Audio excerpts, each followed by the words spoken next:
आइए हम आपको ऐसी कॉलोनी से रूबरू कराते हैं जो रेलवे स्टेशन से महज 3 किलोमीटर दूर है।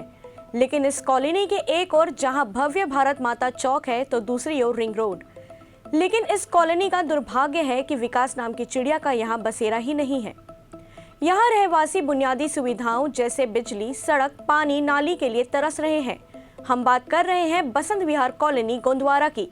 देखिए News+21 की ग्राउंड रिपोर्ट। इतना ही नहीं, यहाँ के रहवासी नार के जीवन जीने को मजबूर हैं। कॉलोनी वालों ने आपस में चंदा कर बिजली के खंभे लगवाए व बारिश के दिनों में जल भराव से बचने के लिए मुरुम डलवाई।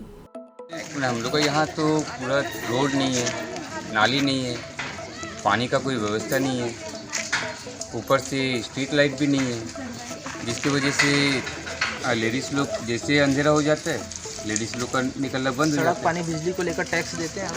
हाँ, हम लोग तो दे रहे हैं। हम लोग तो नल टैक्स, हम लोग नगर निगम को तो हम लोग टैक्स दे रहे हैं। लाइट अक्सर बंद रहता है, क्या कुछ दिक्कत होता है आपको? बंद की बात नहीं है, लगा ही नहीं है। अच्छा। हाँ, और रात को ना हम लड़कियाँ आ जा नहीं सकते, अगर आने जाने में बहुत तकलीफ है। लड़के वहीं पे रहते हैं, ड्रिंक वगैरह भी करते रहते हैं, कभी छेड़ना वेड़ना, कभी कुछ करना। यहाँ तक कि हम भी नहीं, हमारी मम्मी लोग भी आ जा नहीं सकते।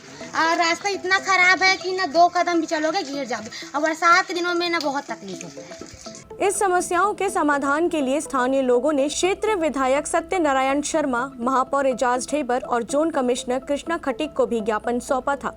लेकिन मामले में अभी तक कोई कार्यवाही नहीं हुई है, जिससे लोग बहुत परेशान हैं। बिजली मैं तो यहाँ पे 6 साल से रह रही हूँ। 3-4 साल तक तो बिजली ही नहीं थी। फिर उधर से बोल रहे थे कि नहीं खंबे अपने तरफ से लगा, खंबे अपने तरफ से लगा। हम जा के बोल रहे थे कि नहीं खंबे लगाओ, हमको बहुत समस्या है। गोंदवारा से हम लोग लाइट ला रहे थे कि अभी बहुत दूर है वो बेड़ का पेड़, वहाँ से हम लोग लाइट ला रहे थे। बहुत बरसात में पूरे खंबे गिर जाते थे। हम बांस की हम लगाए थे बल्ली, वो पूरा गिर जाते थे। तो उसके बाद में हम लोग 2500 रुपये चंदा किए और उसके बाद में खंबे हम लोग लगाए हैं। 40 खुद चंदा करके लगाए हैं? हाँ, सब जितने भी घर थे या जितने भी मकान थे वो सब जन मिलके हम लोग चंदा किए हैं। उसके बाद में खंबे हम लोग लगाए हैं, थोड़ा सा राहत मिली। लेकिन अभी बरसात में इतनी समस्या है कि हम लोग घुटने पानी से हम लोग जाते हैं। कोई लेडीज स्कूटी चलाते बेचारी गिर जाती है। कोई यहाँ पे देखने वाला नहीं आता, कोई पार्षद नहीं आता, कोई देखने वाला नहीं आता। नाली की इतना समस्या है कि पूरे नहाते धोते पानी वो पूरा रोड में आता है। सर विधायक जी बोले हम आगे लेटर लिख देते हैं, तो उन्होंने लेटर लिखा है अपना जोन कमिश्नर को जी, श्रीमती कृष्णा खटीक मैडम है, उनको लेटर लिखे हैं। 2 लेटर लिखे हैं, तुम्हार सरकार तुम्हार द्वार। वहाँ व्यक्तिगत जा करके हम लोग 27/1/21 को और आवेदन दिए थे।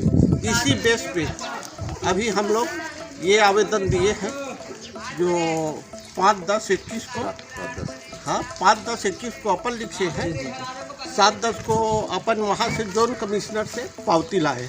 बसंत विहार का जो गेट नंबर 1 और 2 के बीच का जो कॉलोनी है वो अवैध कॉलोनी में आती है। इस कारण यहाँ पर अभी बिजली, पानी, सड़क का काम नहीं हुआ है। अगर वो कॉलोनी वैध हो जाती है तो फिर लोगों से विकास को लेकर इस प्रकार काम किया जाए। जैसे कि आप लोगों ने देखा कि यहाँ के रहने वालों को सड़क, बिजली, पानी इन सभी चीज़ों से वंचित है। इसके लिए इन्होंने विधायक जी सत्यनारायण शर्मा के पास भी जाके गुहार लगाया है और जोन कमिश्नर के पास भी जाके गुहार लगाया है, लेकिन अभी तक इन समस्याओं का निवारण नहीं किया गया है। बिजली, स्ट्रीट लाइट नहीं होने की वजह से असामाजिक तत्वों का यहाँ पे डेरा रहता है। लोग बहुत परेशान हैं। कैमरामैन लालचंद के साथ थानेश्वर साहू, News+21।